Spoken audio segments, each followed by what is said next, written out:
नमस्कार दोस्तों, learn पावनम संस्कृतम channel पर आपका स्वागत है। दोस्तों आज पढ़ेंगे ल्यप प्रत्यय।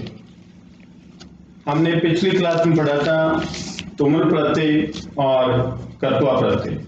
कर्तवा प्रत्यय का पर्याय ल्यप प्रत्यय होता है। देखिए दोस्तों, ल्यप प्रत्यय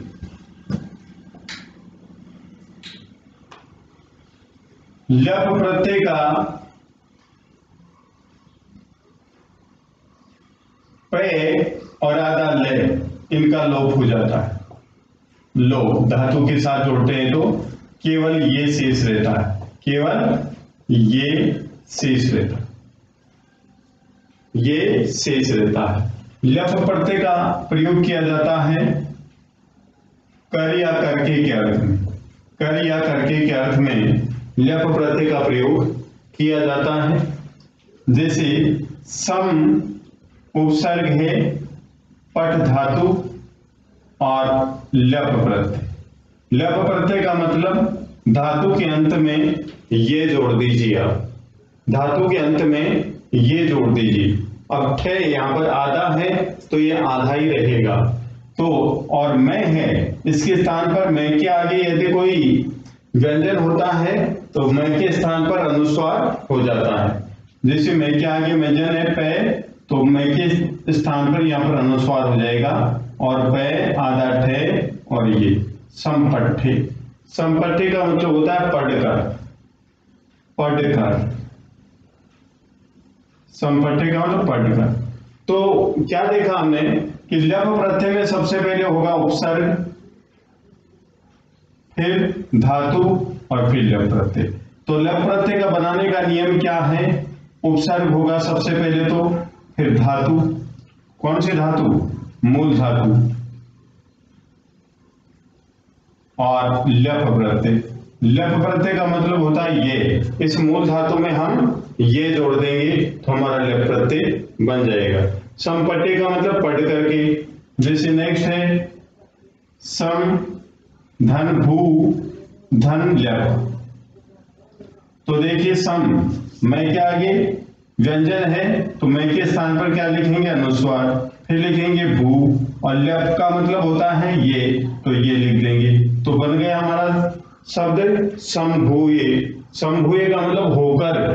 भू का मतलब होता है होना, भू का मतलब होना और समभूये मीन्स होकर। समभूये मीन्स होकर। अब इसका समानार्थक लिखेंगे तो क्या लिखेंगे? भूत्वा।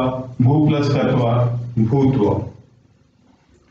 भू प्लस कर्तवा भूत्वा हो जाएगा। इस प्रकार से इसका सिमिलर वर्ड हम लिख सकते हैं। नेक्स्ट उदाहरण के माध्यम से वो समझिए।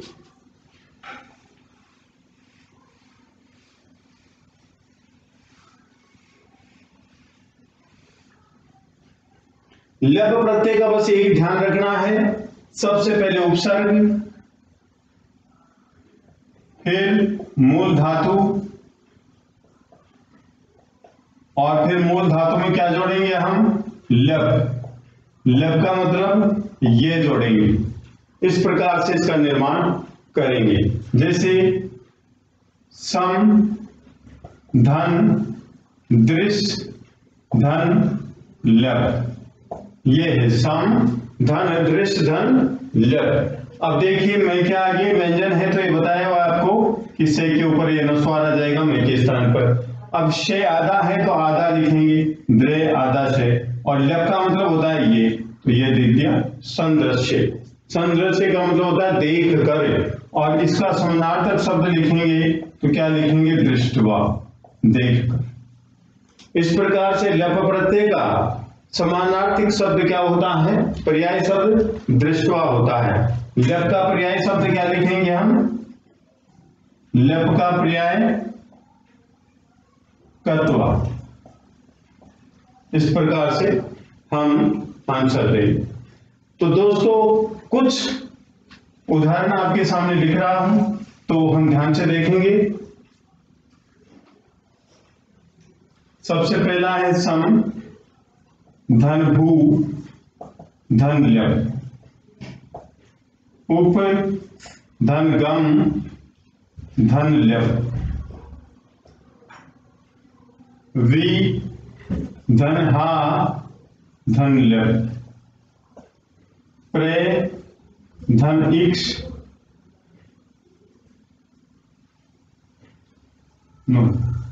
प्रे धन विष धन ल्यप, आ धन दा धन ल्यप,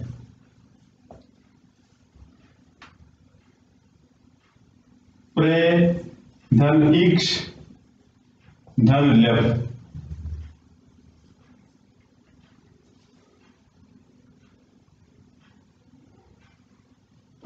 सम धन श्रु धन ल्यप। ये उदाहरण देखिए, ल्यप के स्थान पर हम क्या लिखना है, हमें क्या लिखना है ये, और जो उपसर्ग हैं उनको हम जोड़ेंगे। अब मैं के आगे यदि कोई व्यंजन है तो इस मैं के स्थान पर हम अनुस्वार कर देंगे, तो लिखेंगे सम और फिर भू और ये संभूये, फिर उप लिखेंगे और फिर गए आधा मैं और ये उपगम्य, और वीर हा और ये विहाय, प्रे वी आधा से और ये प्रविश्य, आ दा और ये आदाय।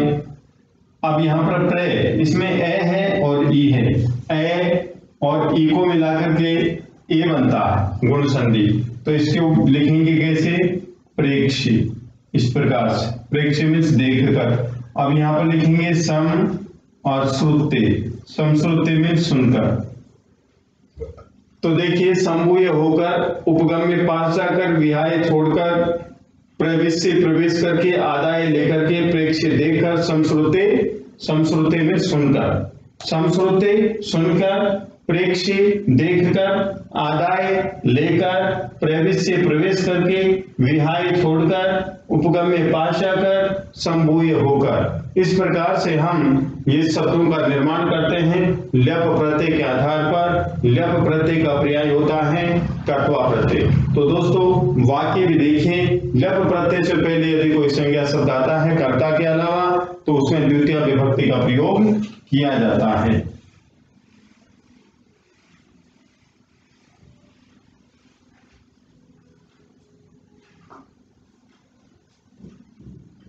वह चिकित्सक बनकर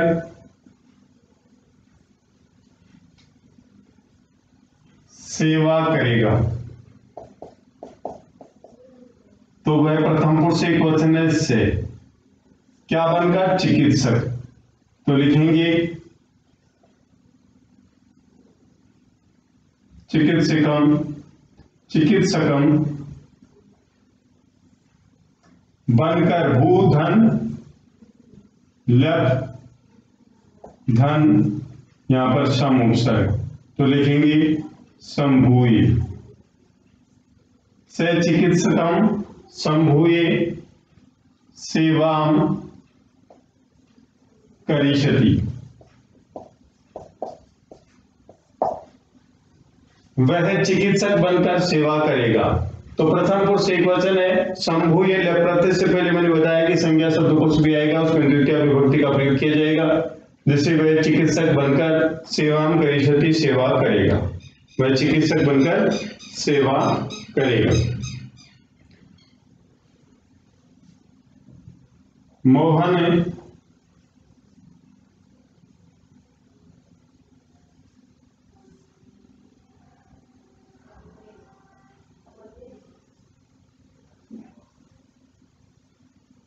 चलचित्र देखकर घर आएगा। मोहन चलचित्र देखकर घर आएगा।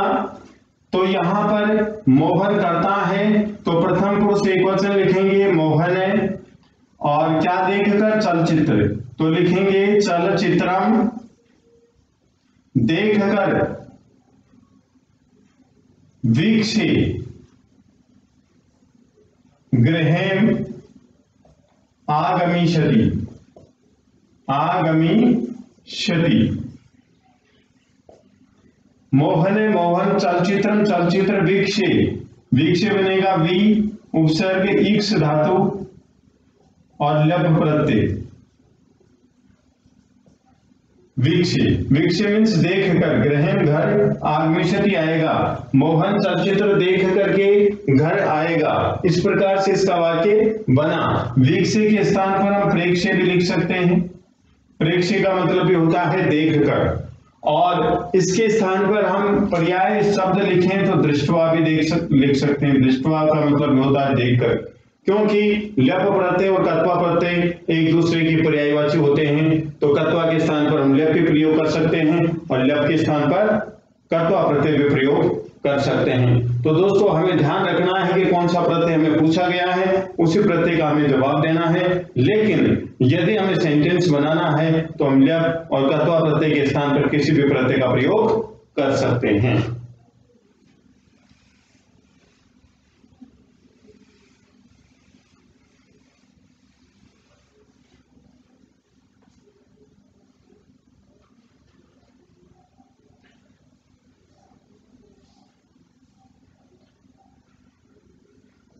राधा घर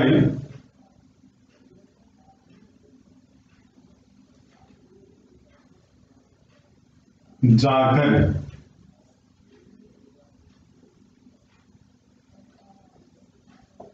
विद्यालय आती है।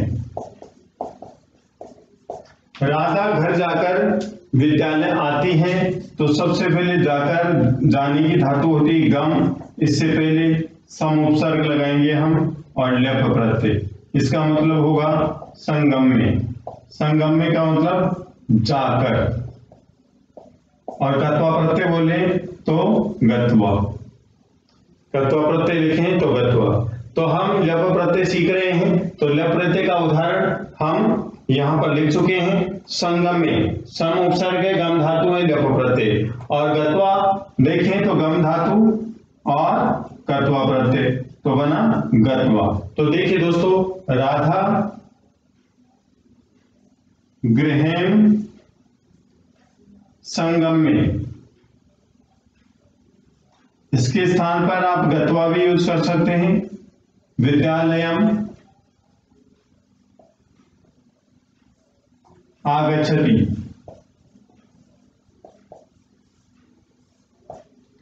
राधा घर जाकर के, गृहम संगम्य या गत्वा, विद्यालयम आगच्छति विद्यालय आती है। राधा घर जाकर के विद्यालय आती है। नेक्स्ट उदाहरण,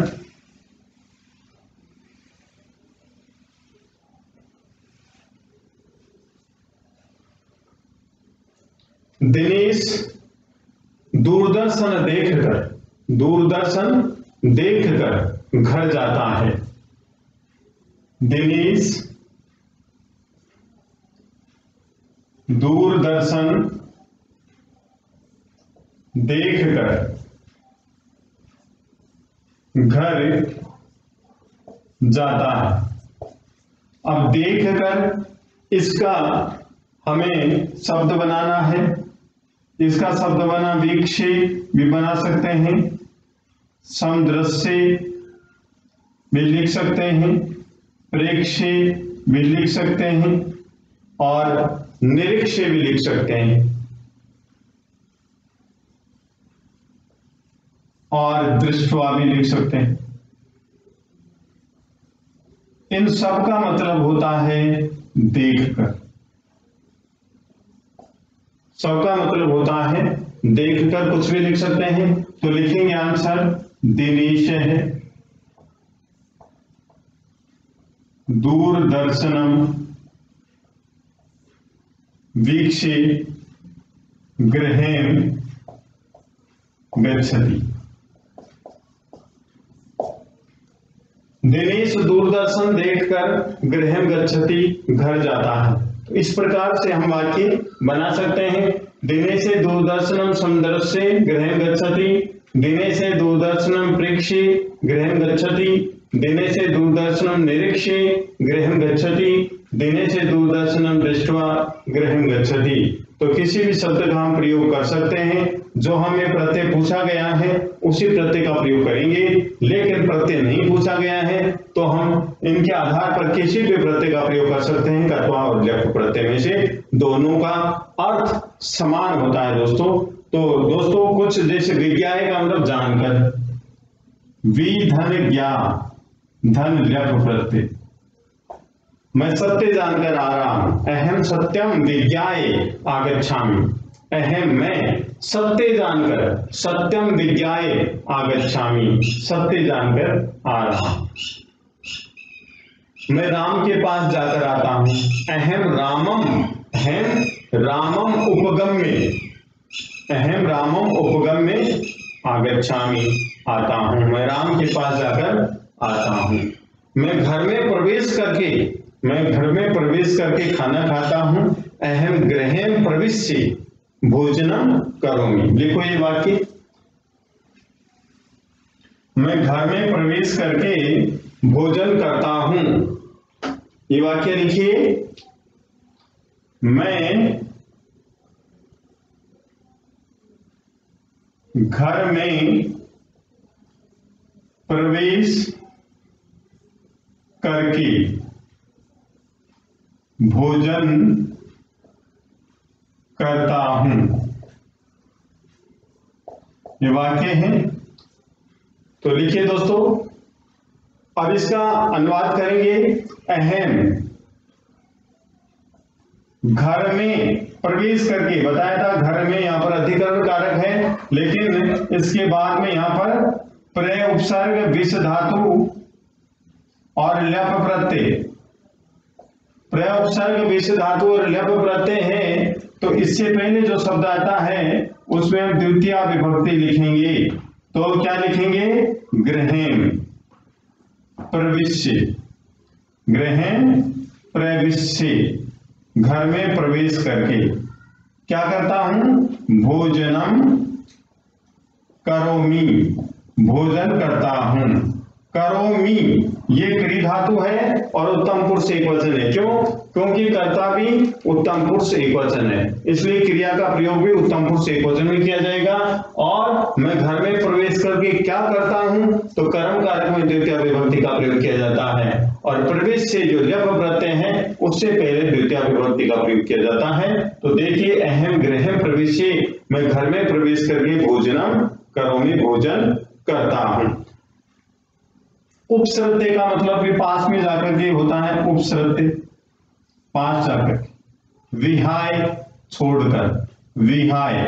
तो विहाय का लिखें तो वी धन हा धन ल्यप प्रत्यय, जैसे परित्यज्य, परिधन त्यज धन ल्यप प्रत्यय। इसका मतलब भी क्या होता है? परित्यज्य, परित्यज्य का मतलब छोड़कर। विहाय इसका पर्याय लिखें तो क्या लिखेंगे? विहाय, विहाय में छोड़ करके, परित्यज्य का मतलब होता है छोड़ करके। तो दोस्तों, यदि आपको ये वीडियो पसंद आया तो आप लाइक कीजिए, शेयर कीजिए, कमेंट कीजिए, सब्सक्राइब कीजिए। धन्यवाद।